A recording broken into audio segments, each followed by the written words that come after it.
Subversion is the term, if you look in a dictionary or criminal code to that matter, usually is explained as a part of activity to destroy things like religion, government, system, political, economical system of a country.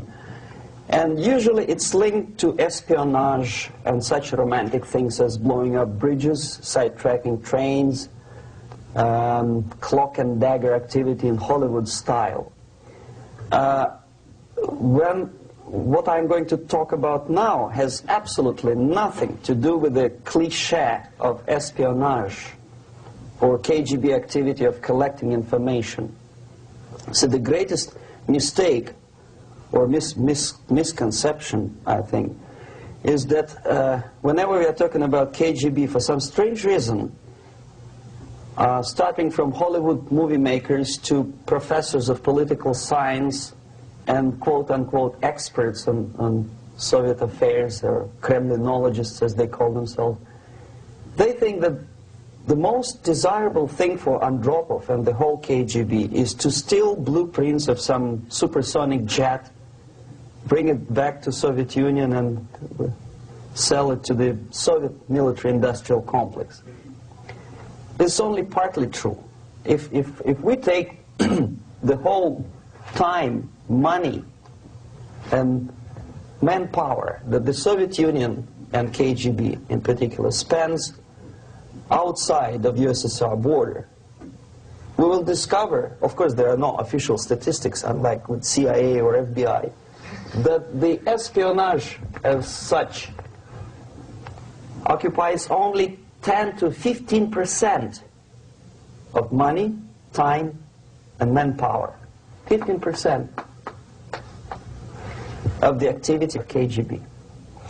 The rest, 85%, is always subversion. And unlike a dictionary of English, Oxford Dictionary, subversion in Soviet terminology means always a destructive, aggressive activity aimed to destroy the country, nation, or geographical area of your enemy. So there's no romantics in there, absolutely. No blowing up bridges, no microfilms in Coca-Cola cans, nothing of that sort. No James Bond nonsense. It's most of this activity is overt, legitimate, and easily observable if you give yourself time and trouble to observe it. But according to the law and law enforcement systems of the Western civilization, it's not a crime. Exactly because of misconception, manipulation of terms. We think that subverter is a person who is going to blow up our beautiful bridges. No. Subverter is a student who comes for exchange, a diplomat, an actor, an artist, a journalist like myself was 10 years ago. Now, subversion is an activity which is a two-way traffic. You cannot subvert an enemy which doesn't want to be subverted. If you know history of Japan, for example, before 20th century, Japan was a closed society. The moment a foreign boat comes to the shores of Japan, the Imperial Japanese Army politely tells them to get lost. And if American salesman comes to the shore of Japan, let's say 60 or 70 years from now back, and says, oh, I have a very beautiful vacuum cleaner for you, with the good financing, he says, please leave us, we don't need your vacuum cleaner. If they don't leave, they shoot them to preserve their culture, ideology, traditions, values intact. You were not able to subvert Japan. You cannot subvert Soviet Union because the borders are closed. The media is censored by the government. The population is controlled by the KGB and internal police. With all the beautiful glossy pictures of Time magazine and Magazine America, which is published by the American embassy in Moscow, you cannot subvert Soviet citizens because the magazine never reaches Soviet citizens. It's collected from the newsstands and thrown to garbage can. Subversion can be only successful when the initiator, the actor, the agent of subversion has a responsive target. It's a two-way traffic. The United States is a receptive target of subversion. There is no response similar to that one from United States to the Soviet Union. It stops halfway somewhere. It never reaches here. The theory of subversion goes all the way back 2,500 years ago. The first human being who formulated the tactics of subversion was a Chinese philosopher by the name of Sun Tzu.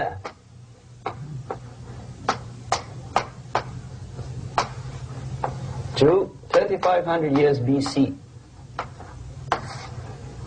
He was an advisor for several imperial courts in ancient China.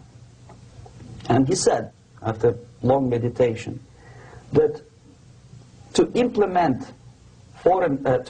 state policy in a warlike manner, it's the most counterproductive, barbaric, and inefficient to fight on a battlefield. You know that war is continuation of state policy, right? So if you want successfully to implement your state policy and you start fighting, this is the most idiotic way to do it. The highest art of warfare is not to fight at all, but to subvert anything of value in the country of your enemy, until such time that the perception of reality of your enemy is screwed up to such an extent that he does not perceive you as an enemy, and that your system, your civilization, and your ambitions look to your enemy as an alternative, if not desirable, then at least feasible. Better red than dead. That's the ultimate purpose, the final stage of subversion, after which you can simply take your enemy without a single shot being fired, if the subversion is successful. This is basically what subversion is. As you see, not a single mentioning of blowing up bridges. Of course, Sun Tzu didn't know about blowing up bridges. Maybe there were not that many bridges at that time. But the basics of subversion is being taught to every student of KGB school in USSR and to officers of military academies. I'm not sure if the same author is included in the list of reading for American officers, to say nothing about ordinary students of political science. I had difficulty to find the translation of Sun Tzu in the library of a university in Toronto and later on here in Los Angeles. But it's a book which is not available. It is forced to every student in USSR. Every student who is taught to be dealing further in his future career with foreigners.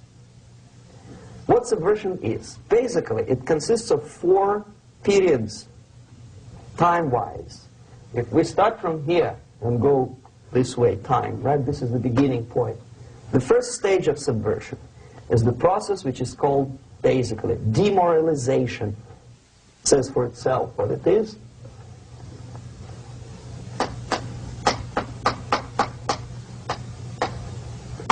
It takes from, say, 15 to 20 years to demoralize a society. Why 15 or 20 years? This is the time sufficient to educate one generation of students or children. One generation. One lifetime span of a person, a human being, which is dedicated to study, to shaping up the outlook, ideology, personality. No more, no less. Usually it takes from 15 to 20 years. What it includes? It includes influencing, or by various methods, infiltration, propaganda methods, direct contacts, doesn't really matter. I will describe them later. Of various areas where public opinion is formulated or shaped. Religion, educational system, social life, administration, law enforcement system, military, of course, and labor and employer relations, economy. Okay? 5 areas. I will not write them down because we will not have enough space. Sometimes when I describe all the methods, students ask me question, are you sure this is the result of the Soviet influence? Not necessarily. You see, the tactic of subversion, about which I'm talking, is similar to the martial art, the Japanese martial art. If some of you are familiar with that tactic, probably you will remember that if an enemy is bigger and heavier than yourself, it would be very painful to resist his direct strike. If a heavier person wants to strike me in the face, it would be very naive and counterproductive to stop his blow. The Chinese and Japanese judo art tells us what to do. First to avoid the strike, then to grab the fist and continue his movement in the direction where it was before, right? Until the enemy crashes in the wall. You see? So, what happens here? The target country obviously does something wrong. If it's a free democratic society, there are many different movements within the society. There are obviously, in every society, there are people who are against this society. They may be simple criminals, ideologically in disagreement with the state policy, conscientious enemies, simply psychotic personalities who are against anything, right? And finally, there are a small group of agents of a foreign nation, bought, subverted, recruited, right? The moment all these movements will be directed in one direction, right? This is the time to catch that movement and to continue it until the movement forces the whole society into collapse, into crisis, right? So that's exactly the martial art tactic. We don't stop an enemy. We let him go. We help him to go in the direction we want them to go. Okay? So, on the stage of demoralization, obviously there are tendencies in each society, in each country, which are going to opposite direction from the basic moral values and principles. To take advantage of these movements, to capitalize on them, is the main purpose of the originator of subversion. So we have religion, we have education, we have social life, we have power structure, we have labor relations, unions, and finally we have law and order. 1, 2, 3, 4, 5, 6. Okay? These are the areas of application of subversion. What it means exactly? In case of religion, destroy it, ridicule it, replace it with various sects, cults, which bring people's attention, faith, whether it is naive, primitive, doesn't really matter. As long as the basically accepted religious dogma is being slowly eroded and taken away from the supreme purpose of religion, to keep people in touch with the supreme being, that serves the purpose. Therefore, replace it, accepted, respected religious organizations with fake organizations. Distract people's attention from the real faith and attract them to various different faiths. Education. Distract them from learning something which is constructive, pragmatic, efficient. Instead of mathematics, physics, foreign languages, chemistry, teach them history of urban warfare, natural food, home economy, your sexuality, anything, as long as it takes you away, okay, Social life. Replace traditionally established institutions and organizations with fake organizations. Take away the initiative from people. Take away the responsibility from naturally established links between individuals, group of individuals, and society at large, and replace them with artificially, bureaucratically controlled bodies. Instead of social life and friendship between neighbors, establish social workers institutions. People who are on payroll of whom? Society? No. Bureaucracy. The main concern of social workers is not your family, not you, not social relations between groups of people. The main concern is to get the paycheck from the government. What will be the result of their social work doesn't really matter. They can develop all kind of concepts to show to the government and to the people that they're useful. Okay, away from the natural links, power structure. Okay, the natural bodies of administration, which are traditionally either elected by people at large or appointed by elected leaders of society, are being actively substituted by artificial bodies. The bodies of people, groups of people, whom nobody elected. Never. As a matter of fact, most of the people don't like them at all, and yet they exist. One of such group is media. Who elected them? How come they have so much power? Almost monopolistic power on your mind. They can rape your mind. But who elected them? How come they have a nerve to decide what is good and what is bad for the elected by you, president, and his administration? Who the hell are they? Spiro Agnew, who was hated by the liberal left, called them a bunch of enfeebled snobs. And that's exactly what they are. They think they know. They don't. The level of mediocrity. In a big establishment like New York Times, Los Angeles Times, major television network, you don't have to be excellent journalist. You have to be exactly a mediocre journalist. That's easier to survive. There's no competition anymore. You have your good, nice income, $100,000 a year. That's it. Whether you are better or worse doesn't really matter anymore. As soon as you're smiling to the camera and do your job. That's it. No more competition. Power structure slowly is eroded by the bodies and groups of people who do not have neither qualification nor the will of people to keep them in power, and yet they do have power. Okay. Together with that, there is another process. Law enforcement, law and order organization and structure is being eroded.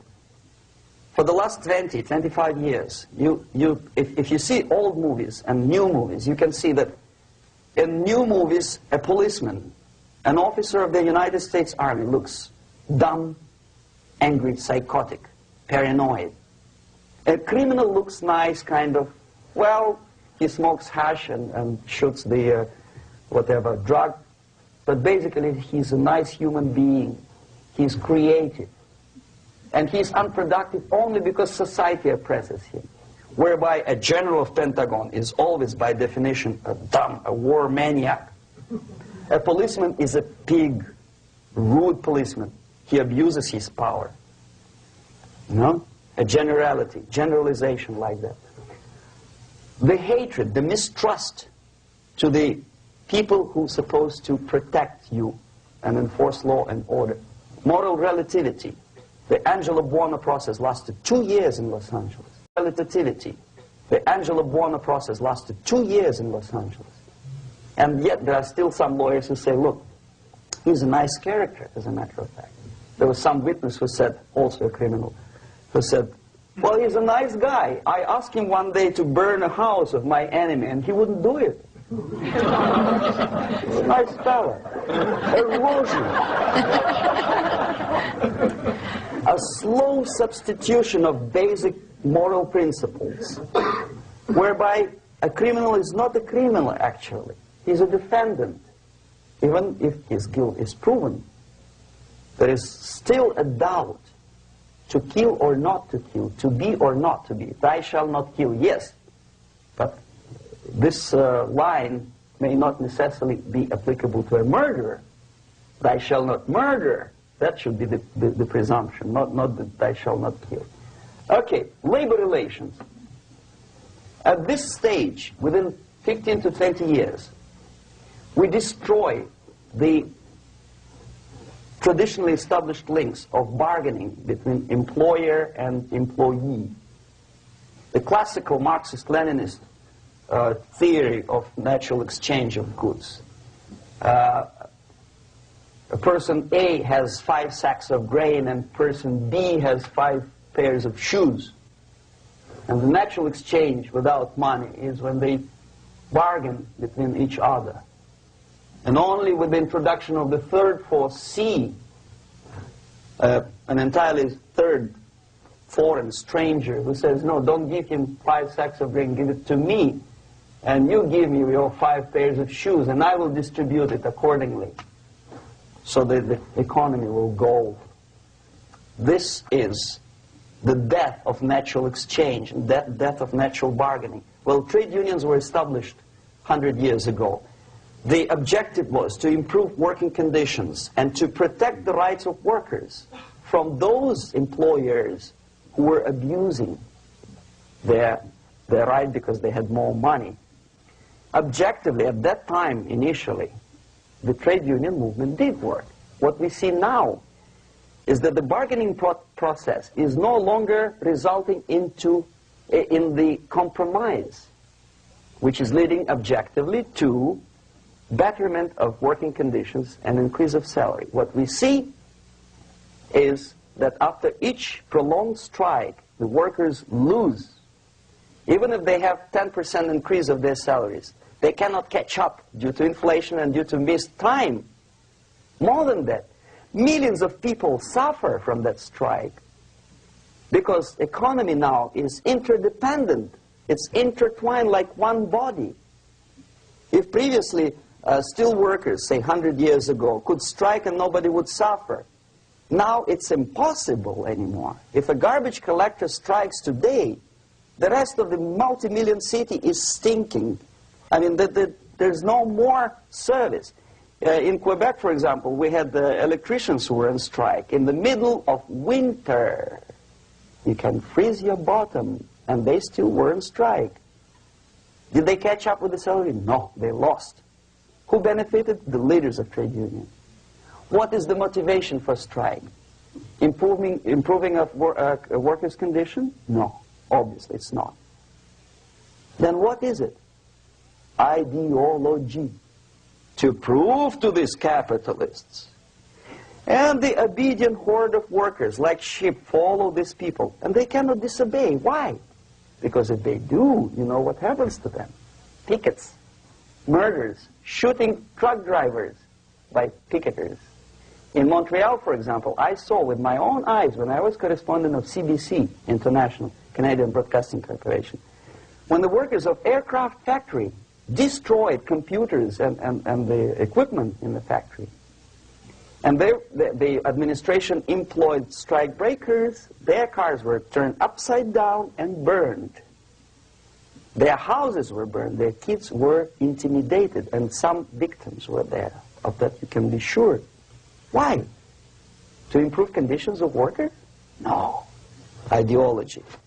Okay, so this is what happens basically. It may or may not happen without the help of the Soviet Union.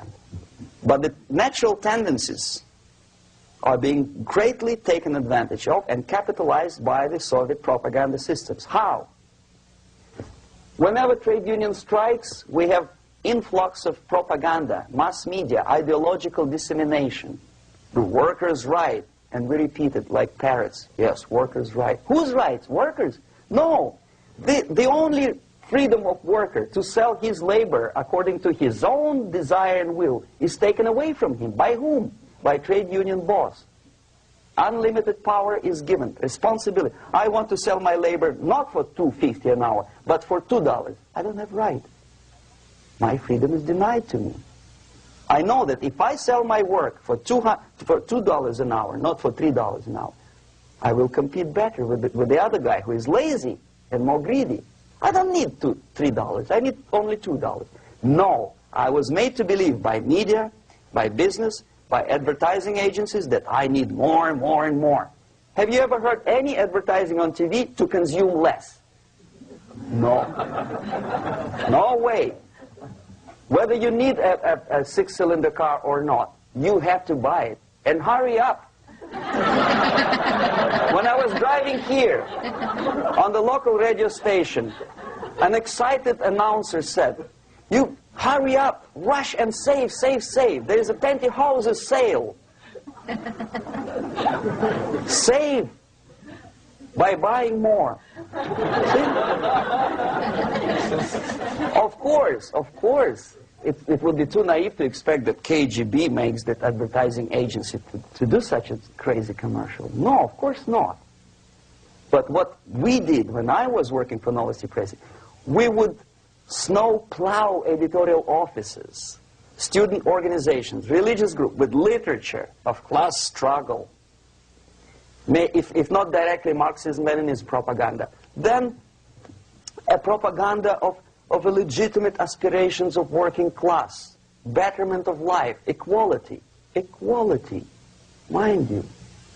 President Kennedy once said, we will make America to believe that people are born equal. Are people born equal? Is there any mentioning in the Bible or any other holy scripture in any religion, if you don't believe me, go to the library and check it. There is not a single word about equality. Just the opposite. By your deeds, God will judge you. What you do is important. The merit of your personality. You cannot legislate equality. If you want to be equal, you have to be equal. You have to deserve it. And yet we build our society on the principle of equality. We say people are equal. We know it is false. It's a lie.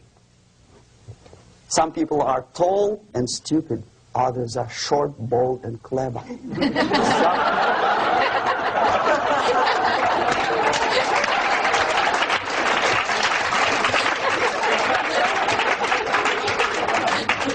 If we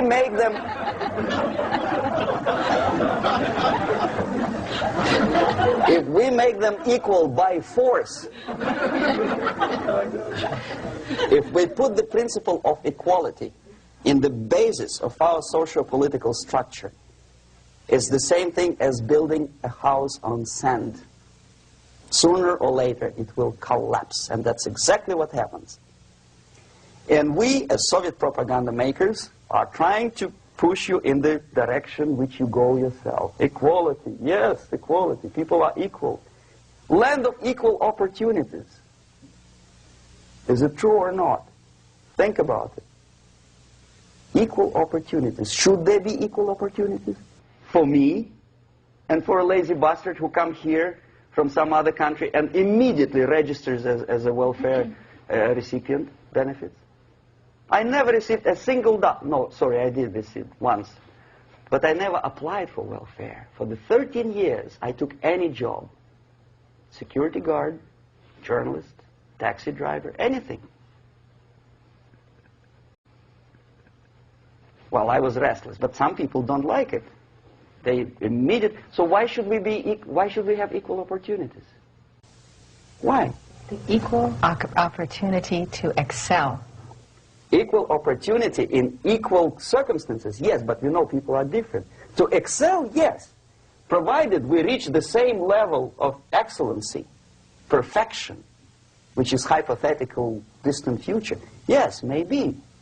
But we know perfectly well that even with the best intentions, people could not be equal. Why should we have equality in the, say, legal system? Myself, I'm considering myself a law-abiding citizen, and a person who comes here to rob and shoot, say, the United States administration under Carter, imported thousands of Cuban criminals. They were non-criminals, yet they were accepted. Do you think it's fair if myself and my wife from Philippines, who work like a, excuse me, horse as a lab technician in a hospital, should have the same rights as a criminal from Cuba? Why? And yet we repeat as parrots, equality, equality, equality. And the Soviet propaganda system helps us to believe that equality is something which is desirable. Democracy, as it was established by fathers of this country, of this system in the last century, is not equality. It's the system where different people, unequal people, have a chance to survive and help each other in constant competition, in constant perfection, not in equality, which is superimposed from a godfather or a nice person in Washington, D.C. And the absolute equality exists in Soviet Union, quote-unquote equality. Everybody is equal in dirt, except some people are more equal than the others in Politburo. So, the moment you bring a country to the point of almost total demoralization, when nothing works anymore, when you are not sure whether it is right or wrong, good and bad, but there's no division between evil and good, when even the leaders of church sometimes say, well, violence for the sake of justice, especially social justice, is justified in countries like Nicaragua, El Salvador, well, maybe Rhodesia, and we listen to them and say, yeah, probably it's true. Is it true? No, it is not true. Violence is not justified, especially for the sake of quote-unquote social justice introduced by Marxist-Leninists, that is my former colleagues from Novosti Press Agency. Okay, so we reached that point. The next step is destabilization.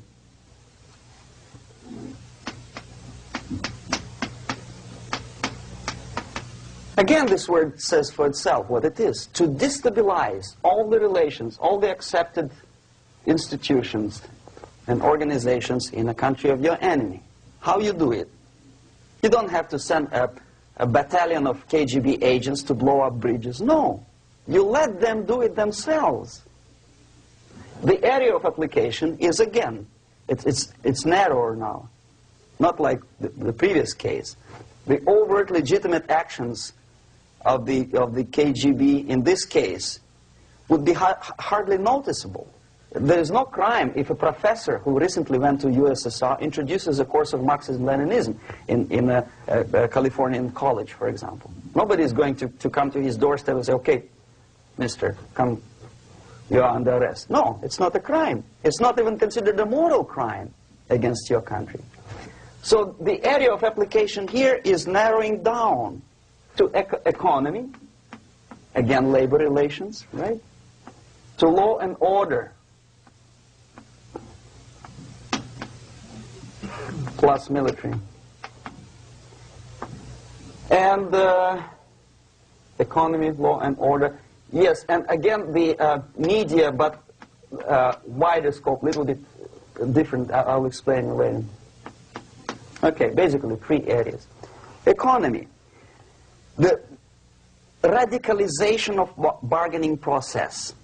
If on that stage we still could achieve, theoretically, some positive compromise between the negotiating sides with say, the arbitrary, introduction of arbitrary judges, a third side, objectively judging the demands of both sides. Here it's radicalization. On the stage of destabilization, we cannot come to compromise even within a family. The husband and wife couldn't figure out which is better. Husband wants his kids to eat at the table, and wife wants a child to roam around the room and drop food all over the floor. They cannot come to compromise unless they start a fight. It's impossible to reach a compromise, constructive compromise, between neighbors. Some people say, I don't like you to watering your lawn at that time because exactly at that time I'm walking my dog and he's getting nervous.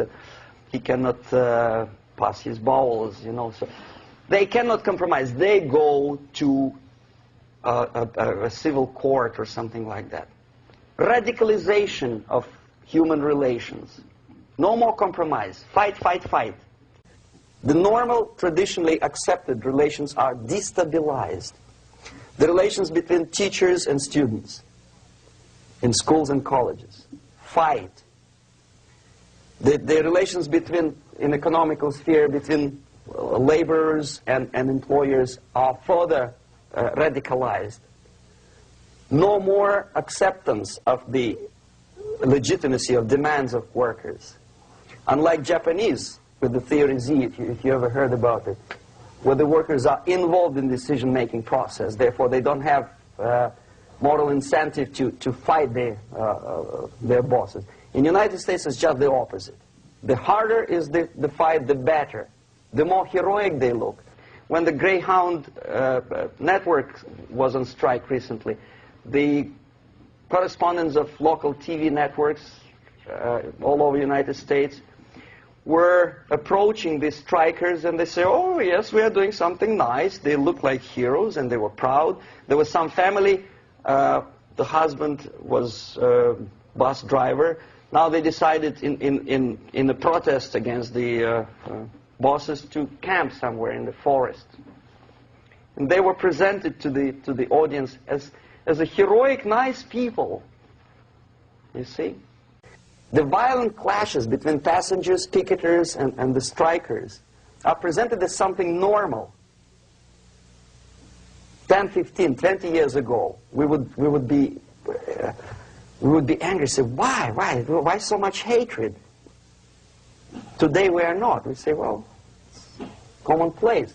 Radicalization, militarization sometimes. As I explained on that stage, I took a step a little bit further. Shooting people. Okay, law and order now also is pushed into the area where previously people settled their differences peacefully and legitimately. Now we are getting with this court cases in the smallest irrelevant cases. We cannot solve our problems anymore.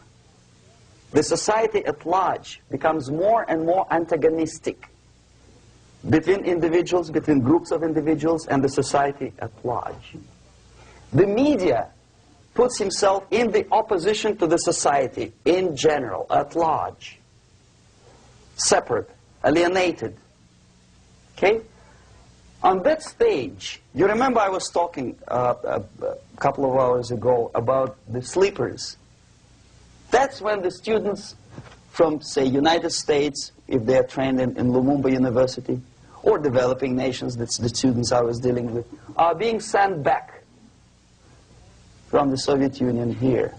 Or if they were already in the United States, in the country which is the object of subversion, they spring to action. The sleepers go up. They slept for 15 to 20 years.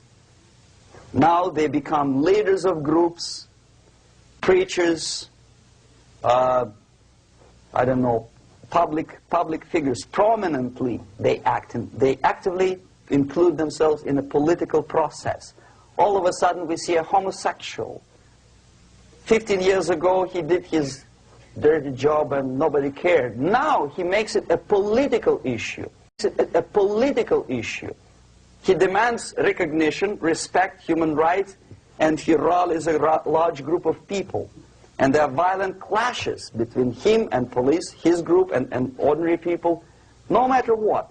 It's black against white, yellows against green, doesn't matter where the division line goes. As long as this group come into antagonistic clash, sometimes militantly, sometimes with firearms, that is destabilization process. The sleepers, many of whom are simply KGB agents, become leaders of the process of destabilization. Doesn't mean that Comrade Andropov sends Comrade Ivanov to the United States. The person who takes care is already here. He's a respected citizen of the United States. Sometimes he gets money from various foundations for his legitimate struggle for, I don't know, human rights, women's rights, kid lib, prison lib, whatever. There are sympathetic Americans who donate their money to him. This stabilization process usually leads directly to the process of crisis. In case of developing nations, that's the area where I was active. The process starts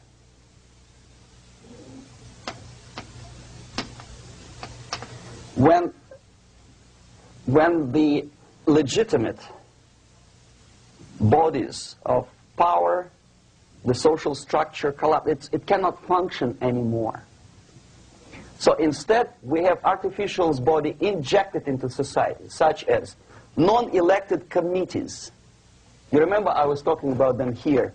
Social workers who are not elected by people, media who are self-appointed rulers of your opinion, some strange groups which claim that they know how to lead society forward. They don't usually. All they care is how to collect donations and sell their own concocted ideology, mixture of religion and ideology. Here, we have all this artificial body claiming power. If the power is denied to them, they take it by force. In case of Iran, for example, all of a sudden we have revolutionary committees. What kind of revolution? There was no revolution yet, and yet they had the committees. They were taking power of judgment. They had the power of execution, they had the power of legislation, and that they had the power of judicial. All of them combined in one person, who is half-baked intellectual, sometimes graduated from Harvard University or Berkeley. He comes back to his country and he thinks that he knows the answer to all the social, economical problems. Okay? Crisis is when society cannot function anymore productively. It collapses, obviously. That's the word for crisis. So therefore, the population at large is looking for a savior. The religious groups are expecting a messiah to come. The workers say, we have family to feed. Let's have a strong government, maybe socialist government, centralized. When somebody put the employers on their place and let us work. We are sick and tired of going to strike and missing overtime and all that stuff. We need some strong man, strong government, a leader, a savior is needed. Population is sick and tired already. And here we are. We have a savior. Either a foreign nation comes in, or the local group of leftists, Marxists, no matter what they call themselves, Sandinista, a reverend or some sort, Bishop Muzureva, like in Zimbabwe, doesn't matter. A savior comes and says, I will lead you. So we have two alternatives here. Civil war and invasion. Okay? See how it goes? Civil war, we know what it is. Lebanon is the best example. The civil war, which was artificially implanted in Lebanon by injection of force of PLO, Palestinian Liberation Organization. Invasion we have in many other countries like Afghanistan, name any East European country, it was invaded by the Soviet army. But the result is the same. The next stage is normalization. Normalization is a very ironic word, of course.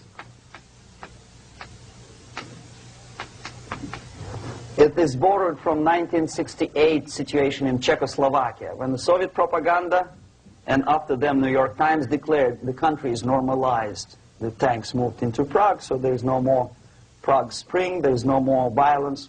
Normalization.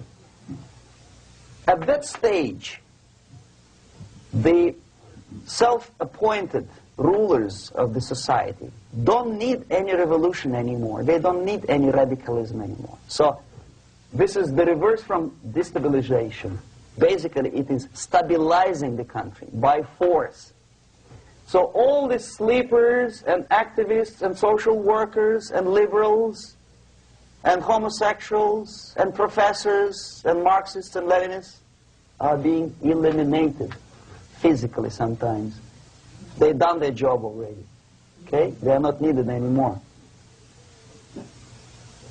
The new rulers need stability to exploit the nation, to exploit the country, to take advantages of the victory. Okay? So no more revolutionaries, please. And that's exactly what happens in a number of countries. You remember Bangladesh? This is the crisis in which I was instrumental. First they had Mujibur Rahman. In 1971, he was the leader of People's Party, Awami League, with mustache like Stalin. He was in Russia many times. In 5 years, he was shot by his former colleagues, Marxists. He fulfilled his function. In Afghanistan, it happened 3 times. First there was Taraki, then there was Amin, now there's Babrak Karmal. They killed each other successively, one after another. The moment he fulfills his duty, the first one demoralized country, the second destabilized, the third one brought it to crisis. Goodbye, comrades. Babrak Karmal comes from Moscow and put into the seat of power. Same thing happened in Grenada recently. Maurice Bishop, Marxist, was killed by Austin, what's his name, General something, who was also a Marxist. Right? So no more revolutions, please. Normalization now. From now on, no more strikes, no more homosexuals, no more women lead, no more kid lead, no more lead, period. Good, solid, democratic, proletarian freedom. That's it. Now, to reverse this process takes enormous effort. When today, United States had to invade Grenada to reverse the process of subversion. Some people say, boy, this is not good, it's not kosher to invade the beautiful country, island of Grenada. Well, why didn't you stop the process here, when Grenada was just approached by leftists? Why not to prevent Maurice Bishop to come in power in the first place? Did Grenadians want him? Very questionable. They didn't know who was Maurice Bishop in the first place. He came to power by coup d'etat himself. Okay? No, we let the situation develop further and further and further until the crisis and normalization very soon. And then the United States decided to invade country, discovering that the country was absolutely a military base for the Soviet Union. Of course it's a drastic measure. Of course it's a pity that Marine Corps had to lose, what, 17 lives. Very bad. Why not to stop the process before it comes to crisis? Oh, no, intellectuals will not let you. It's interference into domestic affairs. They're very careful not to let American administration to interfere in domestic affairs of Latin American countries. They don't mind Soviet Union interfere in these affairs. Okay. So to reverse this process, from here, it takes only and always military force. No other force on earth can reverse this process at this point. At this point, it does not take military invasion of the United States Army. It takes strong action, like in Chile.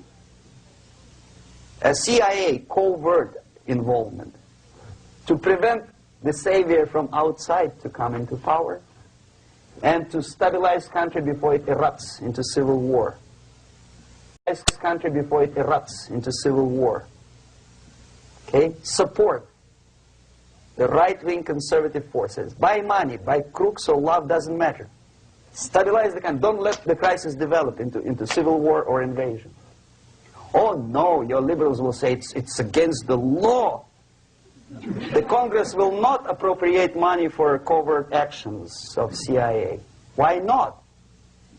Should we wait till the normalization come and Soviet tanks land in Los Angeles airport? Now, at that point, at the point of destabilization, also the process could be reversed. Again, easily than this. No CIA involvement at this point. You know what it takes here? Restriction of some liberties for small groups which are self-declared enemies of the society. As simple as that. Oh no, the media and liberals will tell you this is against the American Constitution. How can we by force, deny the civil rights to criminals, for example. It's not good. Okay? So we allow them to... Okay, if you allow the criminals to have civil rights, go on and bring the country to the crisis. This is a bloodless way to do. Curb the rights. I mean, not to put them in prison. No, I'm not talking about putting all the gays from San Francisco in the concentration camp. Do not allow them to take political force. Do not elect them to the seats of power, whether it is municipality level, state level, or federal level. It has to be beaten in the heads of American voters that a person like that in the seats of power is an enemy. Do not be afraid of this word. It is an enemy. If he is not an enemy here, he will be here. Later on, he will be shot, of course. But at this point, he is an enemy. Okay? You are doing great service by denying him a right to capitalize on his own crazy ideas and become a powerful man, a man who uses the seat of power. Restriction of certain freedoms and permissiveness at that point would prevent sliding into crisis and probably will return the process of destabilization. To curb unlimited power, monopolistic power of trade unions, here, at that point, would save economy from collapsing. To introduce a law to stop private companies of raping public opinion's mind in the direction of consumerism. No company must have a right to force you into buying more unless you want it. There must be a law. You want to advertise your car? Okay. But not a single mentioning of buying it now and saving money. It must be against the law to force people to consume more. Self-restraint. Previously, before this process started, the self-restraint was a business of church, religion. Because our preachers, the fathers of church, would tell us, material values are good, but it's not the prime function of human being. Because you have to live with something. Obviously, the design for our life is not to consume more deodorants. There must be something greater. If such a complicated instrument as human body was created, obviously there must be some higher purpose for that. And it's very easy to avoid destabilization by denying the greedy companies one little freedom, one little liberty, forcing you into turning yourself into processors of unwanted products and goods. They turn you into machines, like the worm who there's inlet and outlet. So, and how long an average appliance lasts these days? Less than a year. Why? Where's workmanship? Well, we want you to buy more. Okay. Destabilization process could be easily overcome if, as I say, the society, by its own will or after persuasion by the leaders, will come to the idea of self-restraint. It's so hard we want to consume more, but you have to. Unless you will come to this stage, when, as we say in Russia, if Sahara Desert ever becomes a communist state, there will be shortage of sand.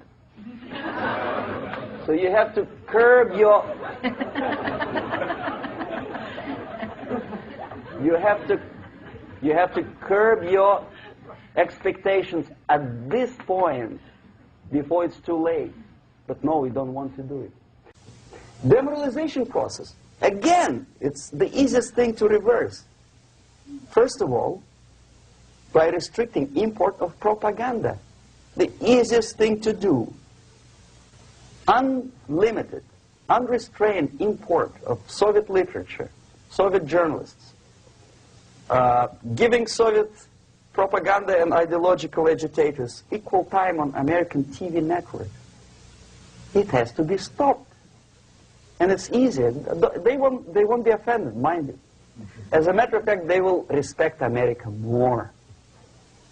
But when my former colleague Vladimir Posner appears on Nightline and Ted Koppel asks him, well, Vladimir, what do you think about this and that? What can he think?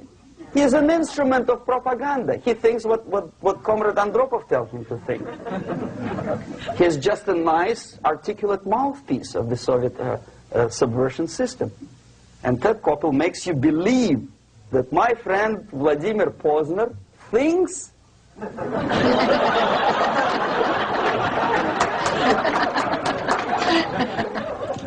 the process of demoralization may not have started at all if at that point the country, which is a recipient of subversion, actively, not violently, but actively, prevents importation of foreign ideology. I don't want America to follow the pattern of ancient Japan. You don't have to shoot every foreigner when it approaches the sacred borders of the United States. But when he offers you a junk in the disguise of very shiny something, you have to tell him, no, we have our own junk.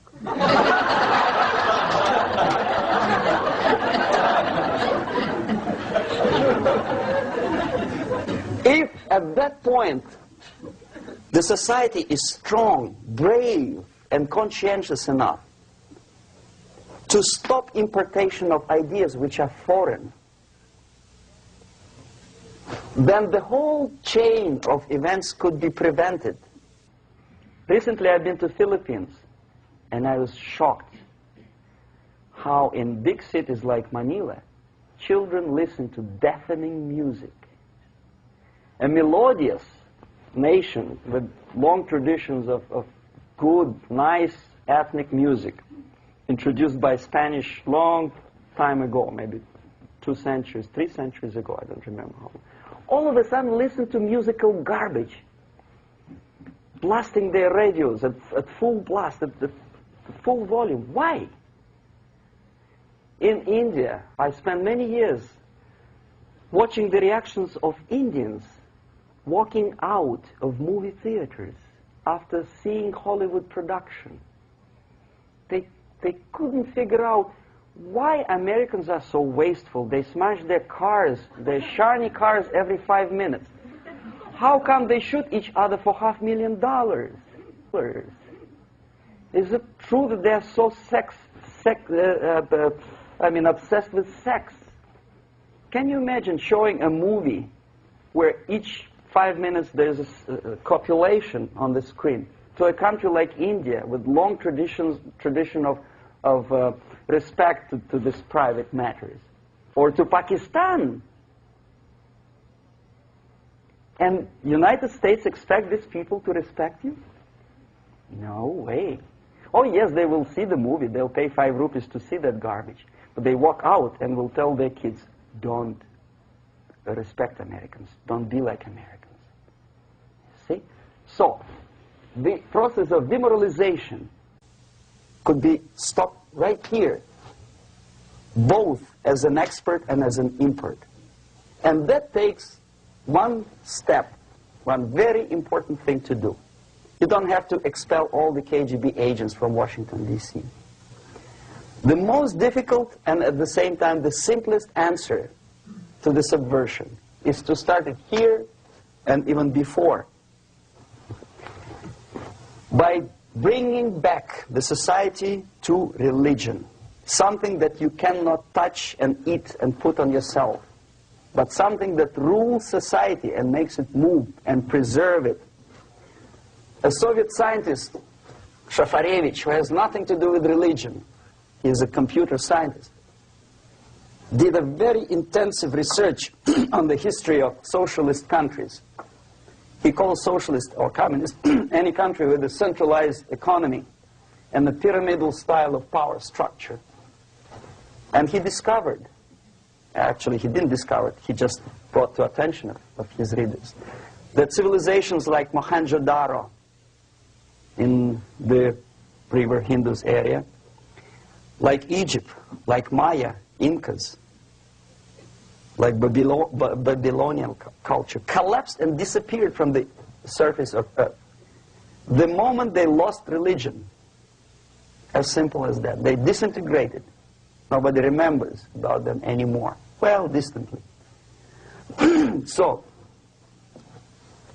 the ideas are moving society and keeping mankind as a society of human beings, intelligent, moral agents of God. The facts, the truth, the exact knowledge may not. All the sophisticated technology and computers will not prevent society from disintegrating and eventually dying out. Have you ever met a person who would sacrifice his life, freedom, for the truth like that? This is truth. I never met a person who said, this is truth and I'm ready to shoot me. To defend the truth. Right? But millions sacrifice their life, freedom, comfort, everything for things like God. Like Jesus Christ. It's an honor. Some martyrs in the Soviet concentration camp died. And they died in peace.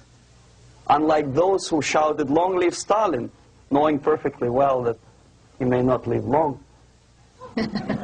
Something which is not material moves society and helps it to survive. And the other way around. The moment we turn into 2 by 2 is 4 and make it a guiding principle of our life, our existence, we die.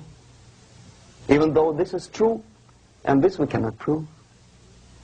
We only can feel and have faith in it. So the answer to ideological subversion, strangely enough, is very simple. You don't have to shoot people, you don't have to aim missiles and Pershings and cruise missiles at Andropov's headquarters. You simply have to have faith and prevent subversion. In other words, not to be a victim of subversion. Don't try to be a person who in judo is trying to smash your enemy and being caught by your hand. Don't strike like that. Strike with the power of your spirit and moral superiority. If you don't have that power, it's high time to develop it. And that's the only answer. That's it. Thank you.